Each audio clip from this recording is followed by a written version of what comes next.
मक्का की रात उस वक्त एक अजीब सी खामोशी में डूबी हुई थी। हवा में एक दबी दबी सी बेचैनी थी और दूर काबा का साया जैसे किसी राज को अपने अंदर समेटे हुए था। शहर के हर कोने में लोग अपने अपने खुदाओं का जिक्र कर रहे थे।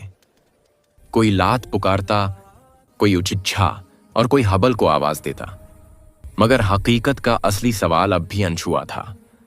रसूलुल्लाह मोहम्मद तन्हाई में गहरी फिक्र में बैठे थे कि अचानक कुछ लोगों की आवाजें उनके करीब आकर थम गईं।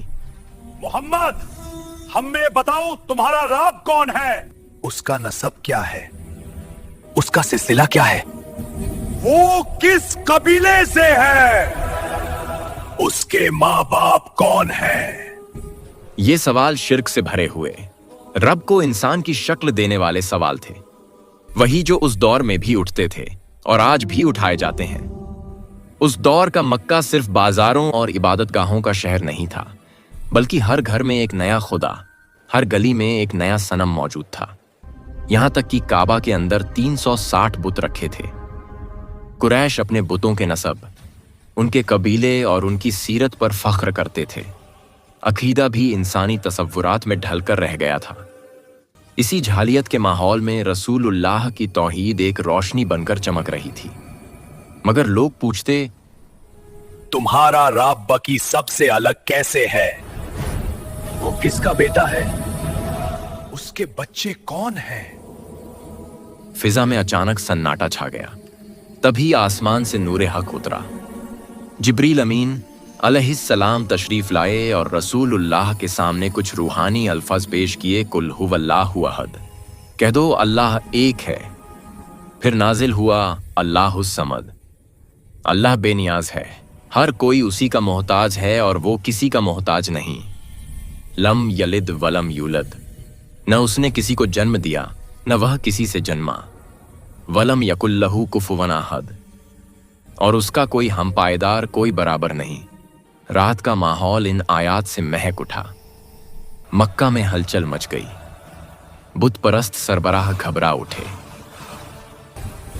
अगर ये हक है तो हमारे सनम और हमारा पूजा निजाम क्या झूठा है? मुसलमानों के दिल नूर से भर गए। रसूलुल्लाह की आंखों में वो इत्मीनान था जो सिर्फ तौहीद अता करती है। सहाबा अबू बकर, उमर, उस्मान, अली, रजीआ सब ने इस सूरह को याद करना शुरू कर दिया। रसूलुल्लाह ने फरमाया, सूरह इखलास कुरान के 1/3 के बराबर है, और ये भी जो ईमान के साथ इसे पढ़े अल्लाह उसे जन्नत अता करेगा। आज का इंसान भी यही पूछता है, जिंदगी किस लिए है? रख है या नहीं? तौहीद हकीकत है या सिर्फ तसव्वुर? दुनिया की टेक्नोलॉजी, साइंस की दलीलें, नए ख्याल, सबके बावजूद सूरह इखलास आज भी वही दावा करती है, रब एक है, वही कादिर है, वही इबादत का असली हकदार है। जब इंसान तन्हाई, खौफ या परेशानी में होता है, वह इखलास पढ़कर दिल में सुकून महसूस करता है, क्योंकि उसका रब न बाप है न बेटा, वह बेनियाज है और अपने बंदे को कभी तन्हा नहीं छोड़ता। रसूलुल्लाह ने फरमाया, जो सूरह इखलास को दिल की सच्चाई के साथ पढ़े, अल्लाह उसे अपनी हिफाजत में ले लेता है। जो इस सूरह से मोहब्बत करे, अल्लाह उससे मोहब्बत करता है। सुबह शाम इखलास, फलक और नास पढ़ लिया करो। हर बला, हर नजर और हर मुश्किल से अमन मिलता है।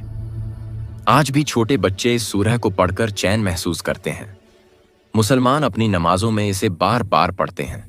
जब दिमाग में ख्यालों की हलचल बढ़ जाए या झूठे ख्याल और फालतू तसव्वुर हावी हों, इखलास दिल को साफ कर देती है। ये सूरह हमें देती है सिर्फ अल्लाह की बंदगी, इंसानियत में तौहीद, हर झूठे डर और सनम से निजात। दोस्तों, सूरह इखलास की ये दास्तान सिर्फ गुजरे जमाने का किस्सा नहीं, आज भी हमारी जिंदगी का आईना है। सोचिए, क्या हम आज भी उसी साफ तौहीद पर कायम हैं, या दुनिया की भागदौड़ में उस यकीन से दूर हो गए हैं? अगर आपकी जिंदगी में डर, उलझने या सवाल हैं, सूरह इखलास को अपनी रोशनी बनाइए, रोज पढ़िए, बच्चों को सिखाइए और अपने दिल में तौहीद का नूर जगाइए। अगर ये कहानी दिल तक पहुंची हो, इसे दोस्तों के साथ शेयर करें। कमेंट में बताएं कि इस सूरह ने आपकी जिंदगी में कहां कहां असर डाला। और अगर आप और इस्लामी रहस्य, दिलचस्प और इल्मी कहानियां सुनना चाहते हैं, पेज को सब्सक्राइब करें, वीडियो को लाइक और शेयर करें। अल्लाह आपको महफूज रखे।